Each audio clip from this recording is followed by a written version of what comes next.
My father smiled as he raised his glass, the room already leaning toward him, already ready to laugh. "Now this," he said, placing a hand lightly on my shoulder, "is my younger daughter. Not exactly the one we brag about, but she insisted on coming anyway." The laughter came fast, polite, controlled, cruel in the way only polite laughter can be.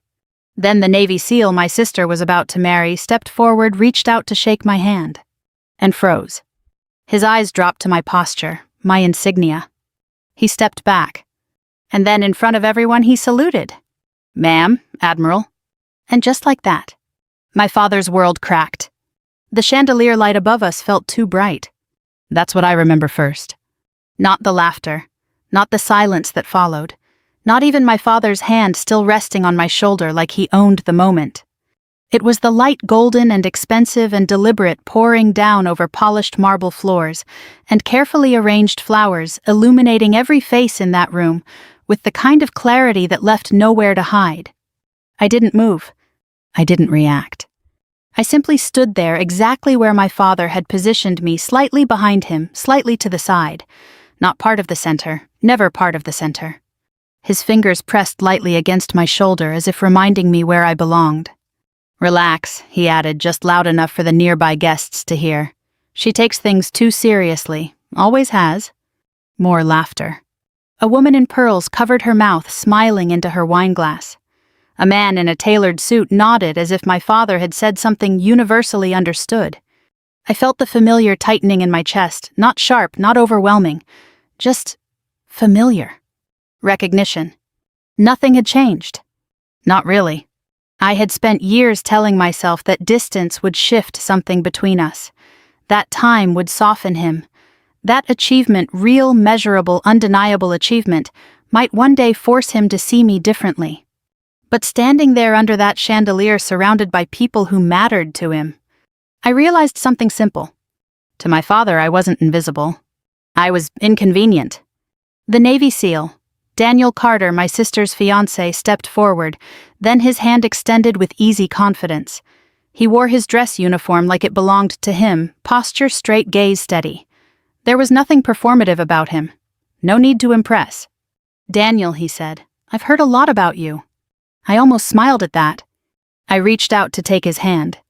His grip was firm, professional, familiar. And then, something shifted. It was subtle at first.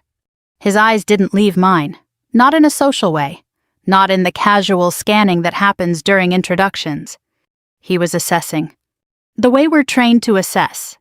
Posture, bearing, stillness under pressure. His grip loosened slightly.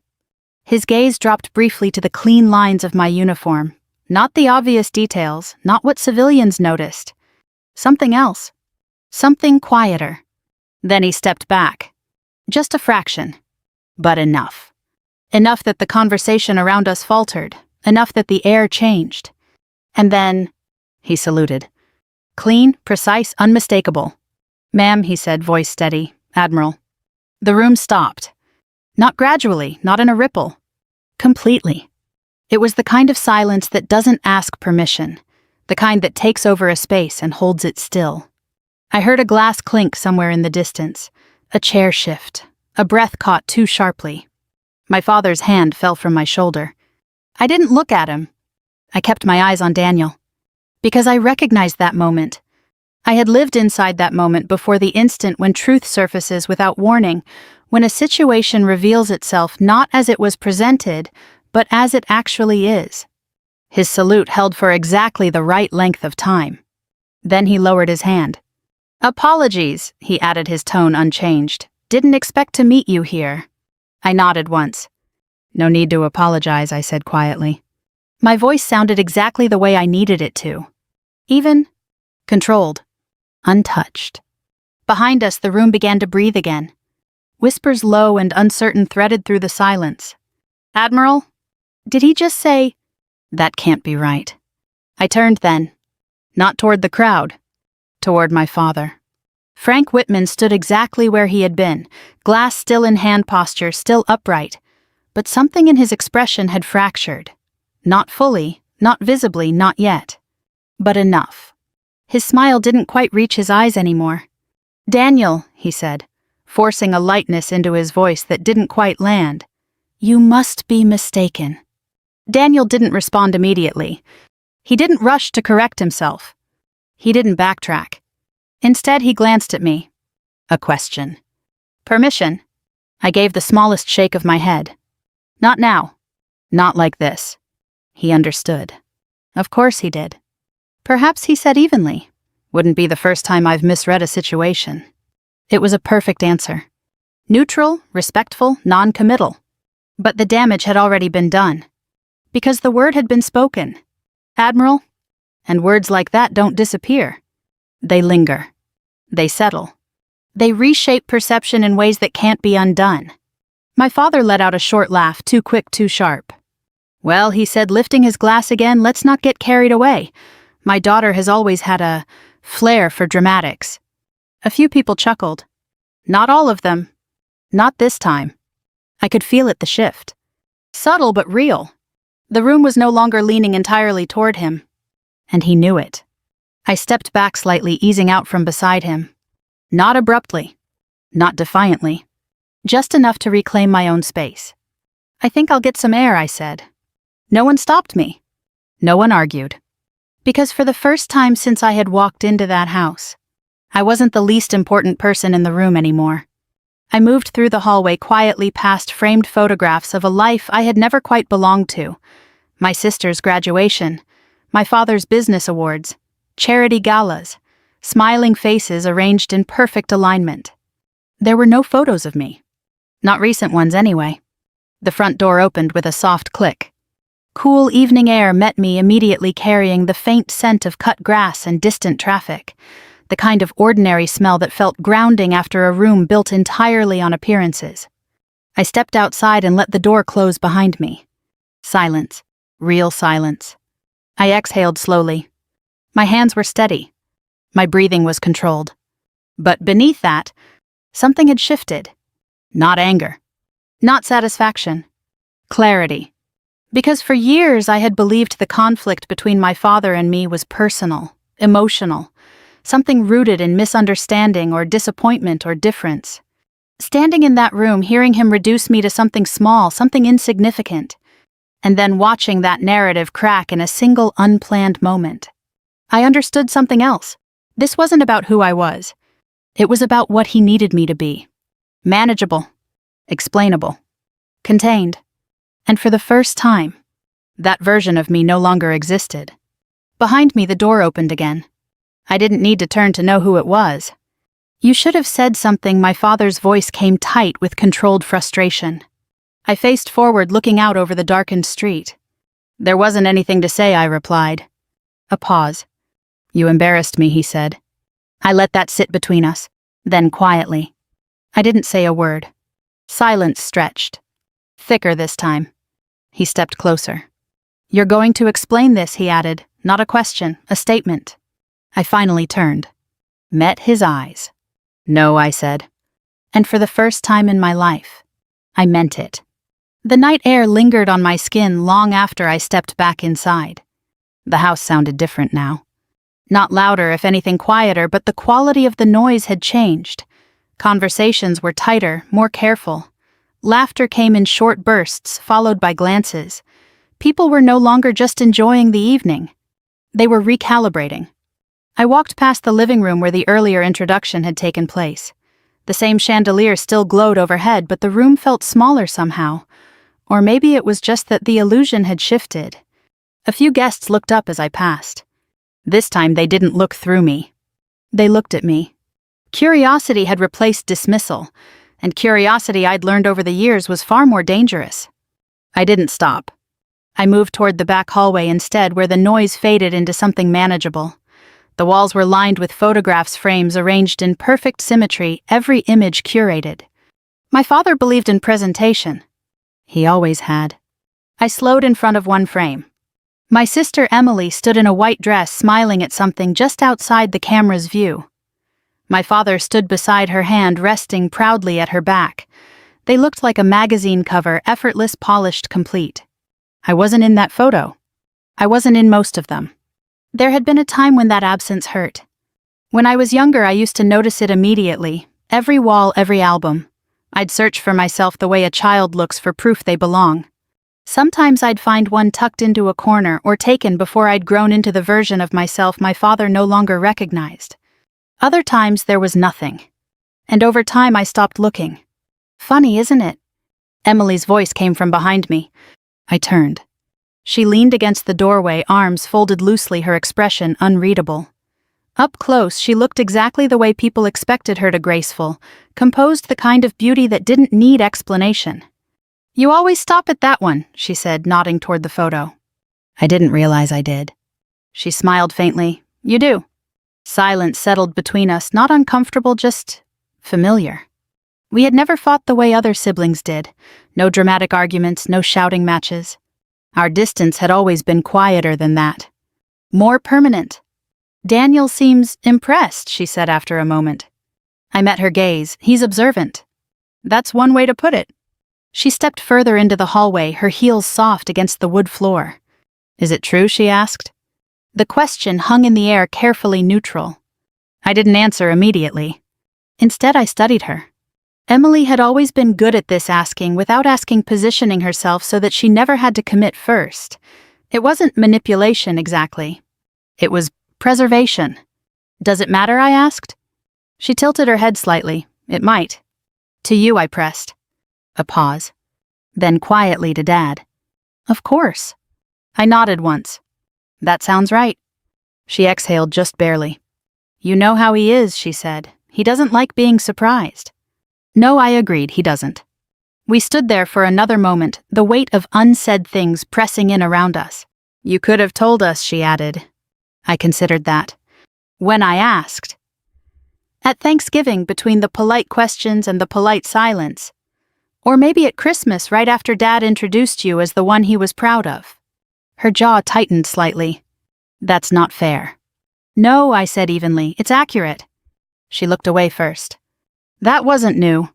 "Daniel's going to ask more questions," she said, shifting the subject just enough to regain footing. "He won't let this go." I wouldn't expect him to. "And Dad?" She hesitated. "He's already upset." I almost smiled. "Already?" Her eyes flicked back to mine. "You know what I mean." I did. My father didn't lose control in public. Not fully. Not in ways that couldn't be recovered with the right words, the right gestures, the right narrative. But I had seen the crack. And so had she. "I'm not here to cause problems," I said. Emily let out a soft, humorless breath. "You don't have to try." That landed. Not because it was cruel, but because it was honest. For my father, my existence had always been disruptive. Even when I wasn't in the room. "I should get back," she said after a moment. "People are asking questions." "Of course they are." She paused at the doorway, then glanced back. "Just be careful," she added. It wasn't concern. Not exactly. It was something closer to warning. Then she was gone. I remained in the hallway for a few seconds longer, letting the quiet settle again. Then I moved. Upstairs. My old room was at the end of the corridor, exactly where it had always been. The door opened without resistance, revealing a space that felt frozen in time. The furniture hadn't changed. The layout hadn't changed. Even the faint scent, clean linen, and something floral was the same. But the details told a different story. The shelves were empty. The desk cleared. The walls bare. Anything that had once belonged to me had been removed. Not recently. Carefully. Deliberately. As if erasing me had been part of maintaining order. I stepped inside and closed the door behind me. For a moment I just stood there. Breathing. Remembering. 17. That was the last time I had stood in this room and felt like it might still be mine. The acceptance letter had arrived on a Tuesday. West Point. I hadn't expected to get in. Not really. But when I held the envelope in my hands, thick, official, undeniable, I felt something I hadn't felt in a long time. Possibility. I brought it downstairs. My father was in the study reviewing something on his laptop. He didn't look up immediately when I entered. "Dad," I said. He glanced up then, just briefly. "Make it quick." I handed him the letter. He took it, scanned the first line, then the second. His expression didn't change. Not surprise. Not pride. Not even disappointment. Just calculation. He set it down on the desk. You're not going, he said. I blinked. I what? It's not a good fit, he continued, already turning back to his laptop. You'll find something more appropriate. Dad, I got in. And you'll decline. The conversation had ended for him. But not for me. I'm not declining, I said, my voice steadier than I felt. That got his attention. He leaned back, slowly studying me in a way that made my chest tighten. Do you have any idea what that environment is like, he asked? The kind of people you'll be surrounded by? Yes. Then you should know better, he said. That's not where you belong. Where do I belong, I asked. He didn't hesitate. Here, he said, with your family, in a life that makes sense. I remember the silence that followed. Heavy. Defining. I'm going, I said. Something shifted in his expression then. Not anger. Something colder. If you walk out that door for this, he said quietly, don't expect us to pretend it's something to celebrate. I swallowed. I'm not asking you to celebrate, I replied. I'm asking you to understand. I understand perfectly, he said. You're making a mistake. Maybe I was. At 17, it's hard to tell the difference between conviction and defiance. But I knew one thing. If I stayed, I would disappear. So I left. The memory faded as quickly as it had come, leaving me standing in the empty room once more. Years had passed since that moment. Deployments. Commands. Decisions that carried weight far beyond anything my father had ever imagined for me. And yet, standing there, I realized something that surprised me. Part of me had always hoped that one day he would see it. Not the rank. Not the title. Me. A knock at the door pulled me back to the present. Sharp. Controlled. I didn't need to ask who it was. Come in, I said. The door opened. My father stood there. For a moment, neither of us spoke. Then he stepped inside and closed the door behind him. We need to talk, he said. I nodded once. Yes, I replied, we do. And this time, neither of us pretended it would be easy. My father didn't speak right away. He stood just inside the room, one hand still resting on the doorknob, as if he hadn't fully decided whether he intended to stay or simply to mark the moment and leave. That was his way. Control didn't always come through action. Sometimes it came through hesitation, through making the other person wait. I didn't fill the silence. I had learned a long time ago that silence unsettled him more than confrontation ever could.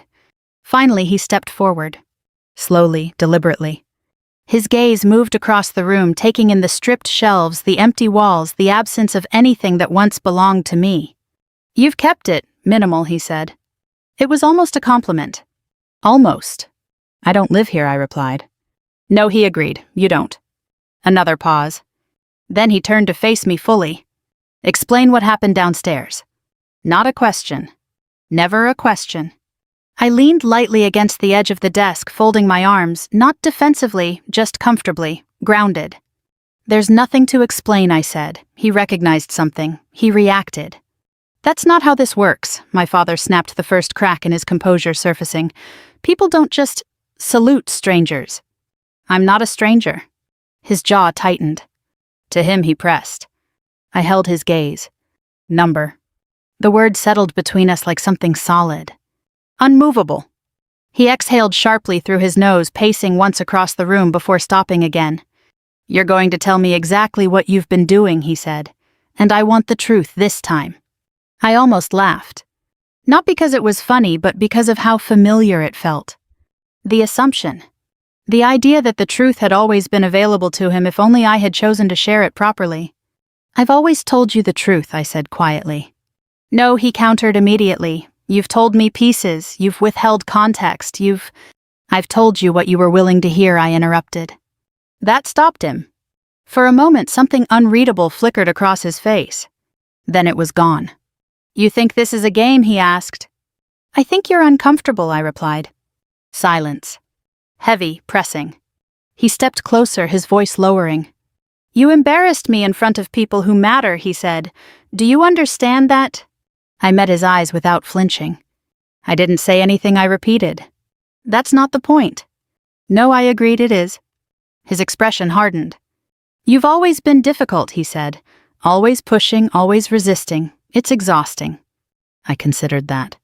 then nodded once. Then stop trying to control me. The words landed harder than I expected. Not because they were loud, but because they were simple. Direct. For a moment he didn't respond. Then he let out a short, humorless laugh. You think that's what this is, he said. Control. I think that's what it's always been. His eyes narrowed slightly. Everything I've done has been for this family, he said. For stability, for reputation, for you, I finished. That was the second crack. Smaller than the first, but deeper. You have no idea what it takes to maintain what I've built, he said, his voice tightening. No, I agreed, but I know what it costs. We stood there facing each other across a distance that had never really been about space. Finally, he shook his head. This isn't over, he said. I know. He turned toward the door. Paused. Then, without looking back. Be ready to explain yourself tomorrow. The door closed behind him with a quiet final click. I exhaled slowly. My pulse was steady. My breathing controlled. But beneath that, something had shifted again. Not in him. In me. Because for the first time I wasn't waiting for him to understand. I wasn't hoping for it. The knock came again less than a minute later. Different rhythm. Lighter. I crossed the room and opened the door. Daniel Carter stood in the hallway, his posture relaxed, but his expression focused. Do you have a minute? He asked. I stepped aside. Of course. He entered, closing the door behind him with a quiet precision that told me everything I needed to know. This wasn't a casual conversation. He took a quick look around the room, taking in the emptiness, the absence, the deliberate removal of anything personal. Then his eyes returned to me. That's not how someone gets treated who's done what you've done, he said. Straight to the point. I appreciated that. People see what they expect to see, I replied. And your father expects to see less, he said. I didn't answer. I didn't need to. He stepped closer, lowering his voice slightly. I need to ask you something, he said, and I need you to answer honestly. I nodded once. Go ahead. His gaze held mine. Why haven't you corrected him? The question hung there. Simple. Direct. I considered it carefully before responding. Because it wouldn't matter, I said. His brow furrowed slightly. It would matter to me. That's different. He studied me for a moment longer, then nodded slowly. Yeah, he said, it is. Silence settled between us, but not uncomfortable. Measured. Intentional. I recognized you, he said after a moment. Not at first, not when I walked in, but when you stood still like that, when everyone else was reacting and you weren't. He shook his head slightly. I've seen that before. Where I asked. Kandahar, he said, 2018, joint operation, extraction went sideways. The memory surfaced instantly. Dust, heat, radio static cutting in and out, a situation collapsing faster than it should have. I wasn't on the ground, I said. No, he agreed, you were in command. A pause. You gave the order to pull us out. I remembered that. Not the details. The decision. The weight of it. I did my job, I said. He let out a quiet breath. You saved a lot of lives. I didn't respond. Not because I disagreed, but because that wasn't how I framed it. He seemed to understand that. Your father doesn't know, he said. No, I replied, he doesn't. And you're just going to let that continue? I met his gaze. Yes. He studied me carefully. Why? I thought about that. Really thought about it. Because the answer wasn't simple. Because it had changed over time. Because this isn't about information, I said finally. It's about perception. He waited. He's already decided who I am, I continued. Anything I say that contradicts that becomes the problem. Daniel nodded slowly. Yeah, he said, I've seen that. Of course he had. Different context. Same pattern. He's going to push harder, Daniel added, after tonight. I know. He's going to try to control the narrative. I know that too. Another pause. Then quietly. You don't have to handle that alone. I looked at him. Really looked at him. Not as my sister's fiancé. Not as the man who had saluted me. But as someone who understood the terrain. Why are you helping me? I asked.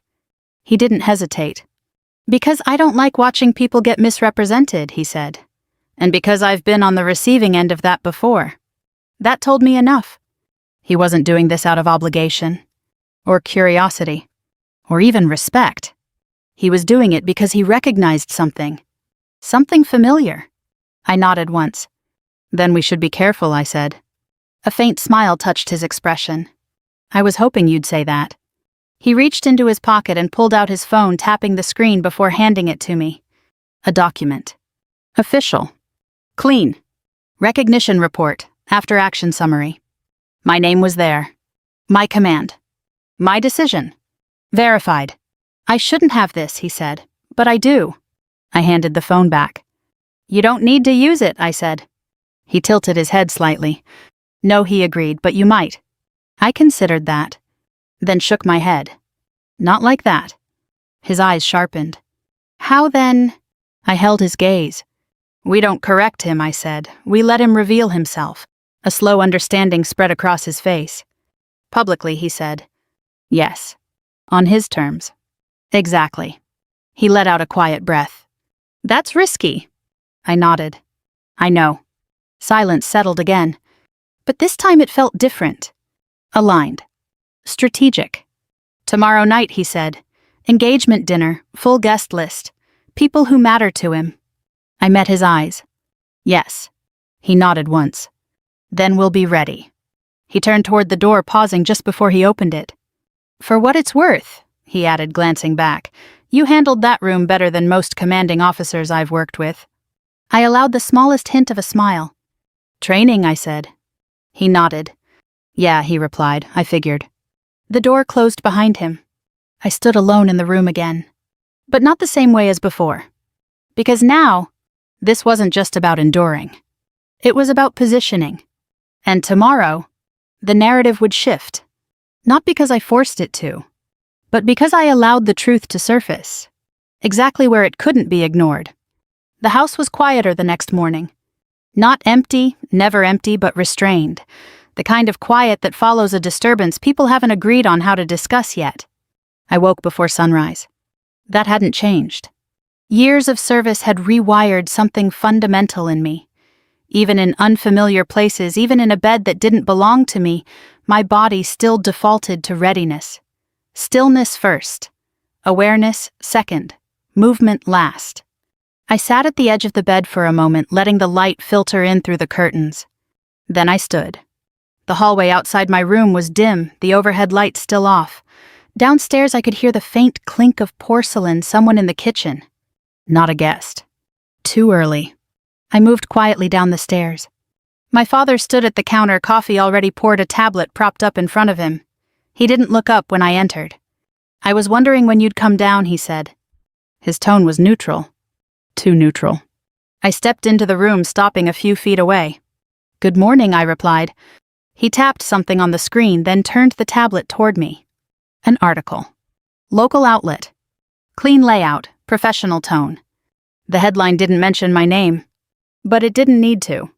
Concerns raised over military officers' stability amid family strain. I read the first paragraph, then the second. Each sentence carefully constructed. No direct accusations, just suggestions, anonymous sources. Context shaped just enough to tilt perception. Emotionally volatile. Estranged from family. Fixated on rank and validation. I set the tablet back on the counter. When did this go live, I asked. An hour ago, he said. I nodded once. You move quickly. He lifted his coffee, taking a measured sip. I move efficiently, he corrected. Of course he did. I leaned lightly against the counter, my posture relaxed, my breathing even. This is sloppy, I said. That got his attention. He set the cup down. Sloppy, he repeated. It's rushed, I clarified. The sourcing is thin, the framing is obvious. His eyes narrowed slightly. You think you understand how this works, he asked.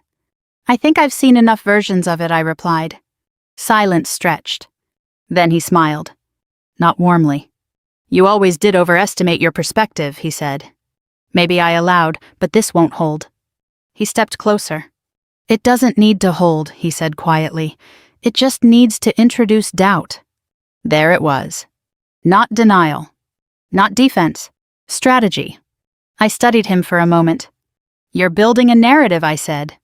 I'm protecting this family, he countered. No, I replied, you're protecting your version of it. His jaw tightened.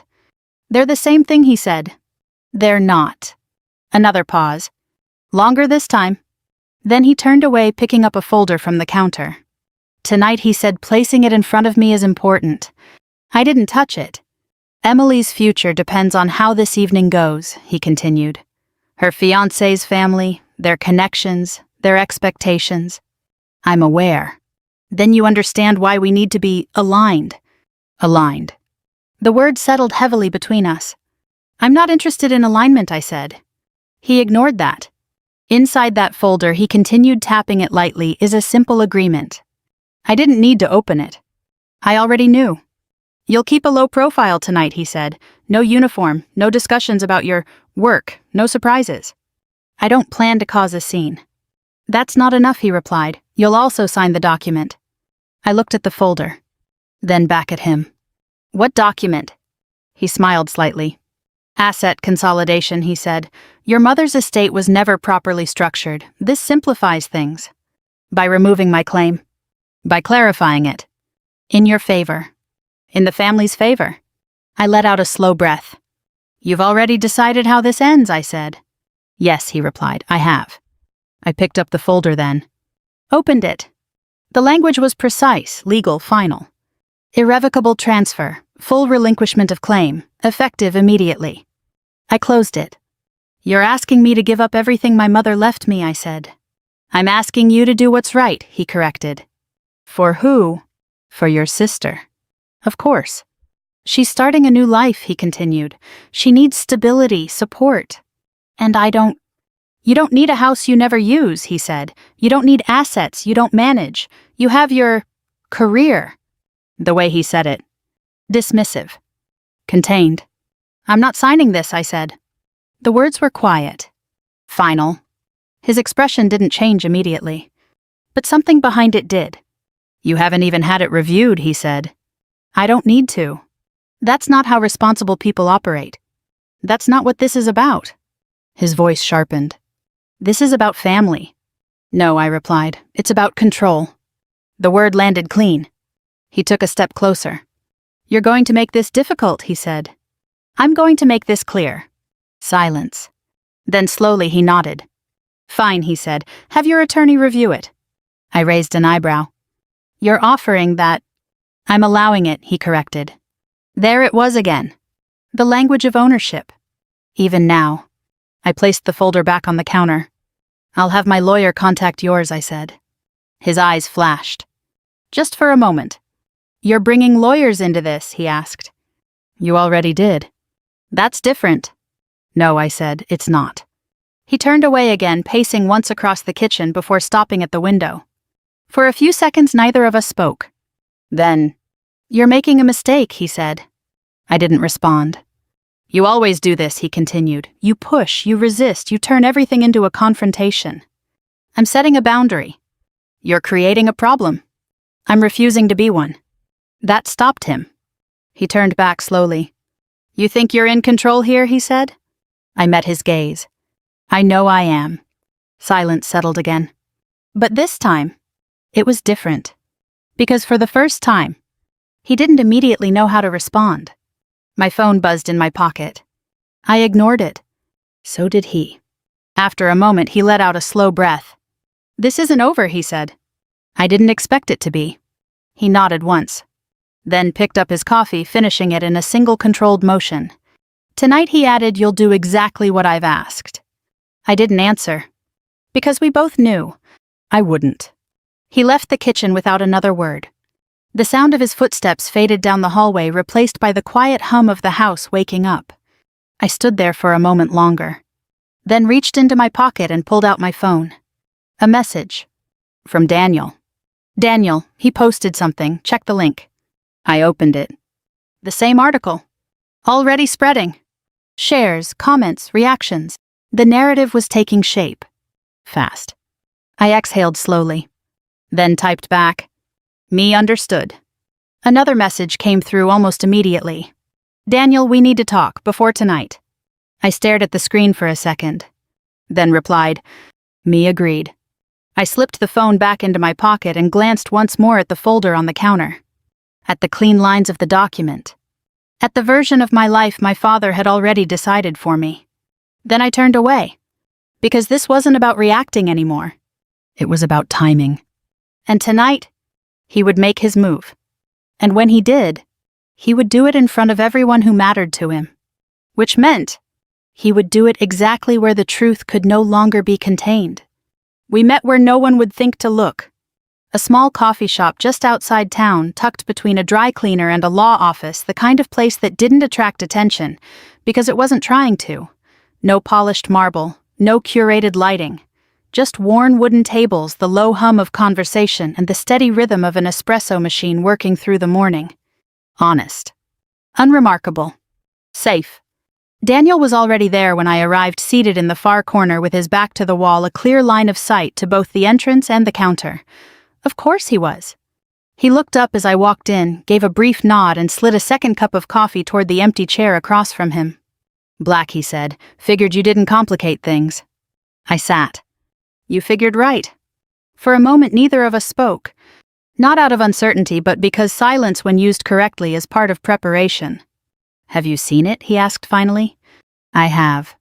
And I took a sip of coffee, letting the bitterness settle before answering.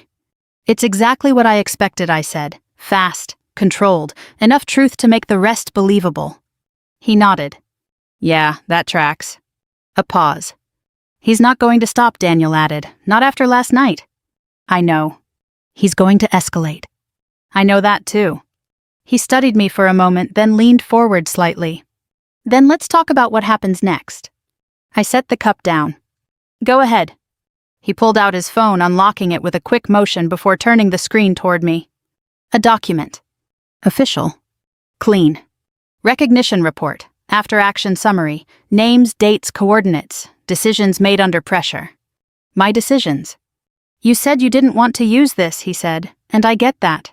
I really do." I didn't reach for the phone. "But if he's going to control the narrative," Daniel continued, "then we need to think about how that narrative ends." I met his gaze. "It ends when the truth is undeniable," I said. "And how do you make it undeniable without saying it yourself?" That was the question. The real one. I leaned back slightly, folding my arms, not defensively, just grounding the thought process. "You don't correct him," I said. "You let him commit to the story." Daniel's eyes sharpened. "Publicly," he said. "Yes." "Where he can't walk it back?" "Yes." A slow exhale. "That's surgical," he said. "It's controlled." He nodded once. "All right," he said. "Then we need the right environment." "We already have it," I replied. He didn't ask which. He already knew. "Tonight," he said. "The engagement dinner." He leaned back slightly, processing. "Full guest list," he added. "Family, business connections, people who care about reputation." "People who trust him," I said. "And people who will question him," Daniel finished. "Exactly." Silence settled again, but this time it felt different. Aligned. Focused. "Then we need structure," he said. "We need timing," I corrected. He smiled faintly. "Fair enough." He reached into his jacket and pulled out a small notepad, flipping it open with practiced efficiency. "Walk me through it," he said. I didn't hesitate. "Your father will speak first," he said, anticipating. "Yes," I replied, "he always does." "And he'll frame the evening." "He'll try to," I corrected. Daniel nodded, jotting something down. "And you?" he asked. "I don't interrupt," I said. "I don't react." "You let him build the narrative." "Yes." He looked up. "And then," I held his gaze, "then someone else introduces reality." A pause. He understood immediately. "Not you," he said. "Number." "Not emotionally." "Number." "Clean," he said. "Clean." He tapped the pen lightly against the page. "Authority," he added. "Yes." "Verification." "Yes." "Timing." "Everything." He let out a slow breath. "This isn't about winning an argument," he said. "No," I replied. "It's about ending one." Silence. Then, "There's someone else," he said. I tilted my head slightly. "Who?" "A contact," he replied. "Senior, high enough that his word doesn't get questioned." "Pentagon." He nodded once. Retired 4-star, still connected, still respected. I considered that. Will he confirm, I asked. He already has, Daniel said, turning the phone back toward me. A video this time. Short. Direct. A man in uniform. 4 stars, no ambiguity. He spoke clearly, precisely. Confirmed my name. My rank. My command. No embellishment. No emotion. Just fact. I watched it once. Then handed the phone back. That's enough, I said. Daniel studied me carefully. You're not surprised. Number. You're not relieved. Number. He frowned slightly. What are you then? I thought about that. Then answered honestly. Ready. That seemed to settle something in him. He nodded once. Good, he said. Another pause. Then, there's one more thing, he added. I waited. He's going to try to isolate you before tonight, Daniel said. Private conversation, maybe more pressure, maybe something legal. I expect it. And if he does, I met his gaze. I don't engage, I said, not emotionally, not defensively. You document, he said. Yes. You hold the line. Yes. A faint smile. Yeah, he said, that tracks too. We sat there for a moment longer, the plan settling into place between us. No theatrics. No improvisation. Just structure. Precision. Execution. Daniel closed the notepad and slipped it back into his jacket. Then we're done preparing, he said. I shook my head slightly. No, I replied, we're done thinking. He raised an eyebrow. And what comes next? I stood reaching for my coffee. Now we execute. He watched me for a second, then stood as well. All right, he said, then I'll see you tonight. I nodded once. Tonight. We walked out of the cafe together, the morning air crisp and steady, the world moving around us, as if nothing significant was about to happen. But I could feel it. The shift. The alignment of variables. The quiet moment before something changes. As we reached the sidewalk, Daniel paused. One more question, he said. I turned. Go ahead. He studied me for a moment. Why now, he asked. You've had years to correct him, years to set this straight. I considered the question. Because it mattered. Because the answer wasn't simple. Then I said, because now, it matters where the truth lands. He nodded slowly. Yeah, he said, it does. I gave a small, almost imperceptible nod in return. Then turned and walked away. Back toward the house. Back toward the version of my life my father had constructed so carefully. Back toward the evening where he would try to reinforce it. In front of everyone who mattered to him. And this time, I wouldn't stop him. Because sometimes, the most effective way to dismantle a story is to let it unfold exactly as intended, until the truth makes it impossible to continue. The ballroom was exactly the kind of place my father preferred. Large enough to impress, controlled enough to manage. Crystal chandeliers cast a warm golden light across polished floors. Round tables draped in white linen filled the space in perfect symmetry, each centerpiece arranged with deliberate care. Conversations flowed easily, laughter measured and appropriate, every movement aligned with expectation. Reputation lived in rooms like this, and tonight, my father intended to reinforce his. I arrived 10 minutes before the program began. Not early enough to draw attention. Not late enough to be noticed. Just present. The dress uniform felt heavier here than it did on base, not because of the weight, but because of what it represented in a room like this. To most of the people around me, it was symbolic at best. To a few, it meant something else. I took a seat near the back. Not hidden. Not central. Positioned. From there, I could see everything. The stage, the podium, the front tables where my father sat surrounded by people who had built their lives on perception and influence. Emily sat beside Daniel, her posture composed, her expression carefully neutral. She looked like she belonged. She always had. Daniel caught my eye briefly. Just a glance. A confirmation. Nothing more. I gave the smallest nod. Ready? The MC stepped forward, welcoming everyone with practiced warmth. A few light remarks. A joke that landed just enough to relax the room. Then, tonight, he said, we celebrate not just a union but a family. Applause followed. Polite, expected. And to begin, he continued, we invite Mr. Frank Whitman to say a few words. My father stood. Of course he did. He moved to the stage with the same confidence he had carried my entire life, adjusting his cufflinks as he walked, offering a smile that had opened doors for decades. He took the microphone. Thank you, he began, his voice smooth, controlled, familiar. The room leaned toward him. It always did. We gather tonight for something special, he continued.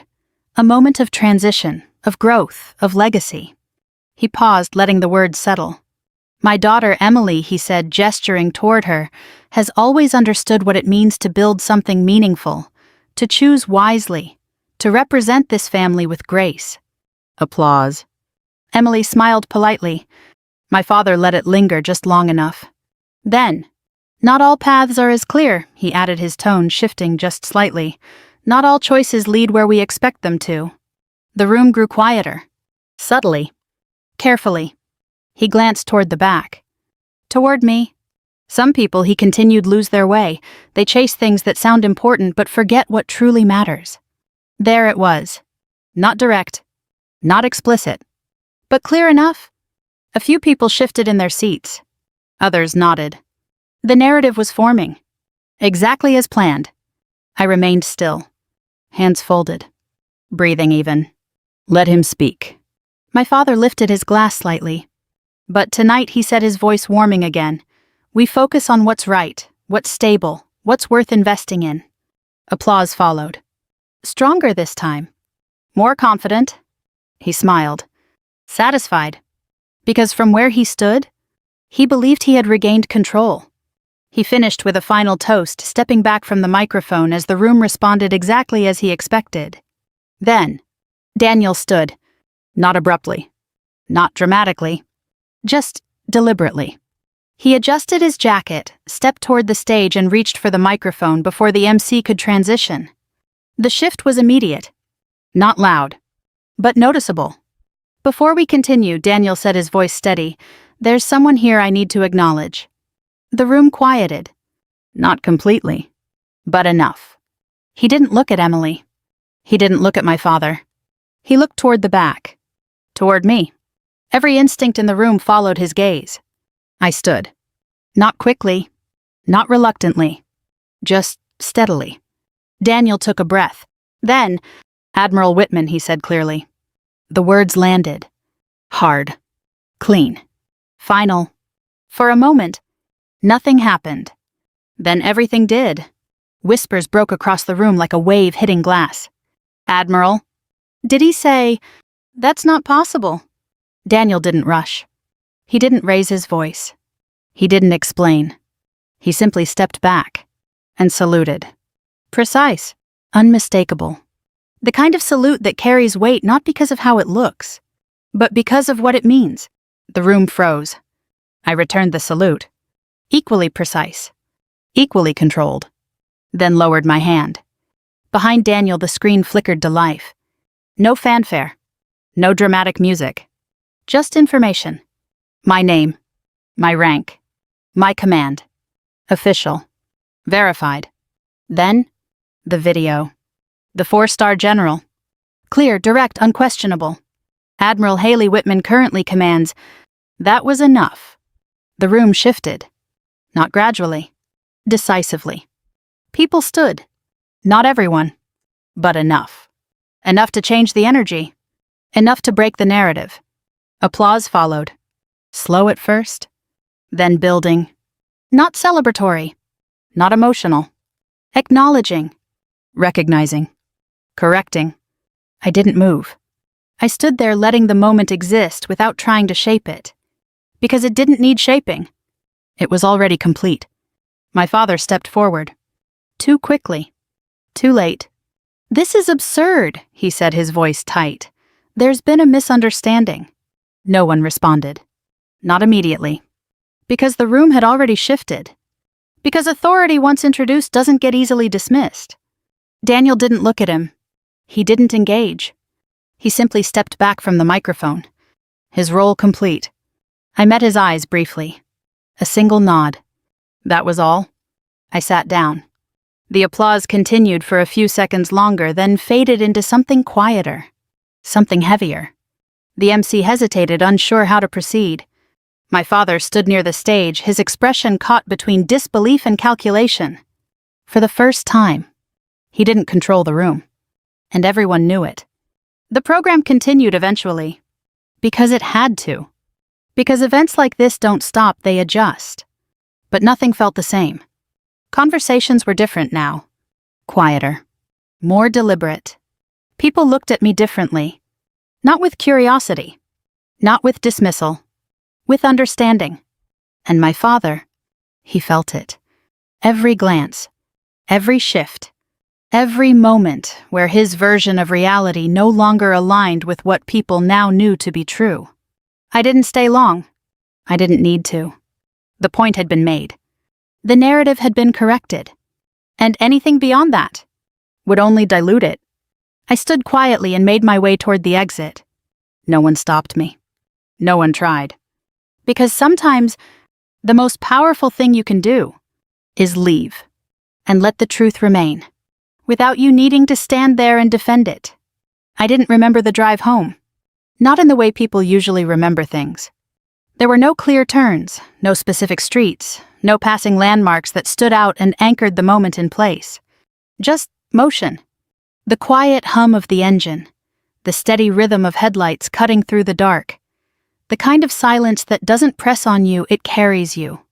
By the time I pulled into the apartment complex, the world had already started adjusting behind me. It always does. Truth doesn't need to chase attention. It simply replaces what was never solid to begin with. I turned off the engine and sat there for a moment, hands resting lightly on the steering wheel, the faint ticking of cooling metal filling the space around me. No adrenaline. No rush. Just stillness. Mission complete. Area secure. I stepped out of the car, the night air cool against my skin, and walked upstairs without looking at my phone. Not yet. Because I already knew what would be there. Messages. Questions. Reactions. Some supportive. Some curious. Some cautious. That was the pattern. It didn't need to be confirmed immediately. Inside the apartment felt exactly the way I had left it. Quiet, ordered, unpretentious.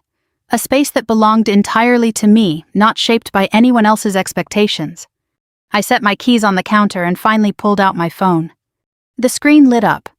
Dozens of notifications. Emails, calls, messages from numbers I recognized and many I didn't. I scrolled past most of them. Stopped at one. Daniel. Daniel, you left before I could say anything. I typed back. Me, you already did. A pause. Then. Daniel, he tried to recover. Didn't go well. I allowed the smallest hint of a smile. Me, it wouldn't. Another pause. Then. Daniel, Emily, she's processing. That made sense. Me, she always does. 3 dots appeared, disappeared, then returned. Daniel. For what it's worth, I meant what I said. Back there. I looked at the message for a moment longer than necessary. Then replied, Me, I know. I set the phone down. Silence returned. Clean. Uncomplicated. For the first time in a long time, I didn't feel the need to explain anything to anyone. Not my choices. Not my path. Not my absence. Because the truth had already been established clearly, publicly, and without distortion. And more importantly, I hadn't been the one to force it. The knock came the next morning. Sharp. Measured. I opened the door without asking who it was. My father stood there. He looked the same. And completely different. The posture was still straight, the suit still perfectly fitted, the presence still controlled. But something underneath it, something fundamental, had shifted. You're going to invite me in, he asked. I stepped aside. He entered slowly, taking in the space with a quick assessing glance before turning to face me. For a moment, neither of us spoke. Then, You humiliated me, he said. No greeting.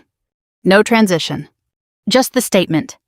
I leaned lightly against the counter, arms relaxed at my sides. I didn't say a word, I replied. His jaw tightened. That's not how it looked. That's not what happened. Silence. He paced once across the room, then stopped, turning back sharply. Do you have any idea what's happened since last night, he asked. Calls, emails, people distancing themselves. I imagine it's inconvenient, I said. His eyes flashed. Inconvenient, he repeated. Everything I've built was built on perception I finished. And now that perception is damaged, he snapped. No, I said evenly. It's corrected. That landed. Hard. He stared at me for a long moment, searching for something leverage perhaps, or weakness, or an opening that no longer existed. You could have handled this differently, he said finally, privately, respectfully. I met his gaze. You didn't. A pause. Then quieter. I was protecting this family. I considered that. Then shook my head slightly. You were protecting control, I said. Another silence. Longer this time. He exhaled slowly, the tension in his shoulders easing just enough to signal a shift. Not surrender, but recalibration. What do you want, he asked. The question was simple. Direct. And for the first time, real. I thought about it carefully. Because this moment mattered. Not for him. For me. I want boundaries, I said. He frowned slightly. Boundaries. You don't speak for me, I continued. You don't define me. And you don't reshape my life to fit your narrative. His expression tightened. And if I don't agree, I held his gaze. It doesn't require your agreement. That was the line. Clear. Unmovable. He looked at me for a long moment. Then, what about the house, he asked. Of course. Always back to structure, assets, control. My lawyer will be in touch, I said. You can stay. His eyes narrowed slightly. Stay. At fair market rent, I added. Every dollar goes into a scholarship fund. He blinked. For what? For families of service members who didn't come home, I said. The words settled. Quiet. Final. You'd turn it into that, he asked. I already have, I replied. He shook his head slowly. You're unbelievable. No, I said, I'm consistent. Silence followed. Then, something unexpected. He laughed. Not the same laugh. Not the one that filled rooms. Short. Tired. You always were, he said. For a moment we stood there without speaking. Not reconciled. Not resolved. But clearer. Then he turned toward the door. Paused. You think this changes everything, he said. I considered that. Then answered honestly. No, I said, it just makes everything honest. He nodded once. Then left. The door closed behind him. Soft. Final. I stood there for a moment longer. Then moved to the window looking out over the quiet street below. Life continued. Cars passed. People walked. The world moved forward the way it always does, indifferent to personal conflicts, unaffected by private victories. My phone buzzed again. I didn't check it. Not immediately. Because for the first time in a long time, I didn't feel the need to. I had spent years trying to be understood, trying to be seen, trying to fit into a version of myself that made other people comfortable. And somewhere along the way, I stopped needing that. Not because I gave up, but because I found something else. Clarity. And clarity doesn't ask for permission. It doesn't negotiate. It doesn't wait to be accepted. It simply exists. I exhaled slowly. And for the first time, it felt like enough. If this story stayed with you, if you've ever felt overlooked, underestimated, or forced to shrink to fit someone else's expectations, I'd really like to hear your thoughts. Where are you watching from? What part of this resonated with you? We share stories like this every day, stories about strength, truth, and the quiet moments that change everything. If you want more, take a second to subscribe and stay with us. Let's keep going together.